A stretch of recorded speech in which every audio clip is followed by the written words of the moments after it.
Hello mga Inday, ayan, magluto tayo ng tokwa ngayon. Gagawa na naman tayo uli ng sisig kasi gusto ko kumain na uli ng sisig. Kasi nung huling gumawa kami is na bitin. Ayan na, ipiprito na natin ang ating tokwa mga Inday. Ayan, ang dami kong nabili. Kaso nga lang mga Inday, mahal na ngayon. Dati kasi 3 piso lang yan, ngayon 5 pesos lang isa, di ba? Tumubo siya ng 2 piso agad. Ayan, gumawa ako ng mayonnaise dyan na may toyo at saka mayroong, ano ba yan? Basta, yung, ay naku, nakalimutan ko na dyan, ambot. Tingnan nyo na lang yan, day, mga yan, oyster sauce. Tapos, naglagay din tayo ng sesame oil para naman sumarap ang ating tokwa mga Inday. Tipid-tipid muna tayo mga day kasi mahirap ang buhay ngayon kaya ganyan muna ang ating lulutuin for today's hapunan. Ayan, ipiprito na natin ang ating bawang dyan. Isusunod natin ng ating sibuyas. Ayan mga Inday, panoorin nyo yan. Kasawa na kanina mga Inday, panay na ng ginamos. Ayan, sibuyas na naman ang ating isusunod. Nilagay natin yung beef giniling. May kakaiba na namang twist niya yun. Nilagay si Inday ng giniling. Tatry natin kung anong lasa nitong ating sisig mga Jay. Ayan na. Pagkatapos mga Inday, magdagdag tayo konti niyan.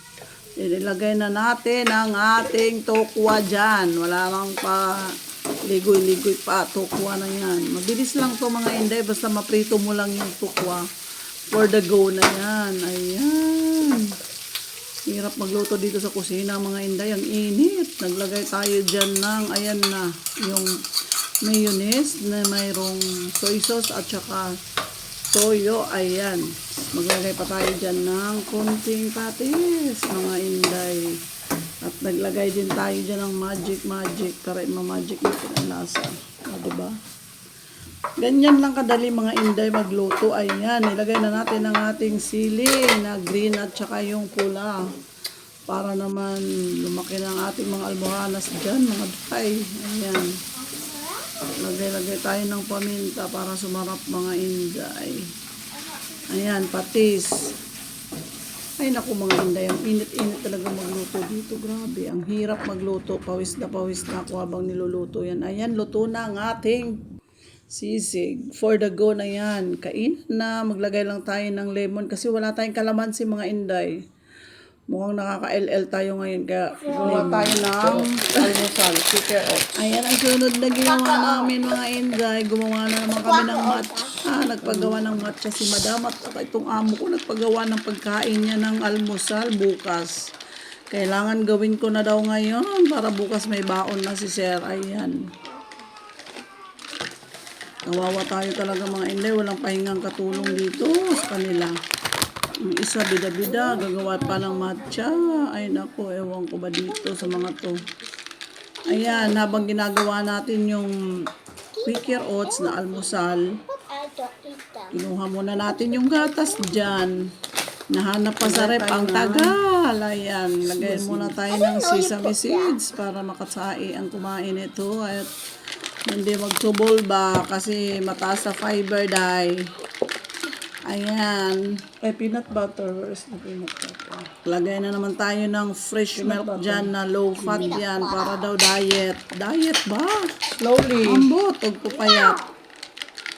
Ayan, maglalagay na rin tayo ng peanut butter mga Inday. Masarap kasi pag may peanut butter. Ayan, sabay, ano ba, mikos-mikos dyan si Inday. Ayan. Masarap yan mga Inday sa umaga. Hindi ka talaga nagugutom pag yan ang kinain mo sa umaga. At saka mga ilang oras lang makaebak ka na. Ayan, lagay tayo ng honey. Honey para natural lang ang tamis niya para sa mga diabetic dyan ba. Ayan, gawa na naman ang matcha tong Inday garutay na to. Nakaabang na.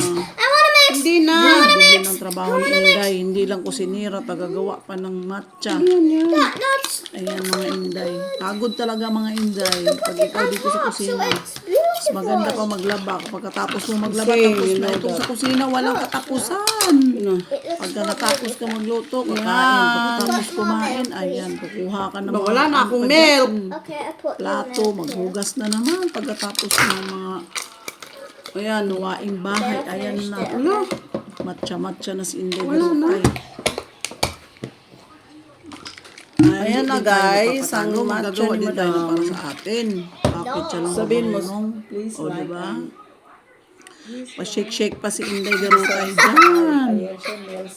Pagod talaga mga Inday. Ayesha Nakakapagod and mag-vlog. Mills At saka Vlog. nakakapagod magluto. Lapit ka dito. Please like and subscribe and Ayesha and Mills Vlog. Bye-bye, eh. Bye-bye, Ayan na mga Bye-bye, Inday. guys. Bye-bye yan na mga Please Inday. like and subscribe Ayesha Mills Mini Vlog.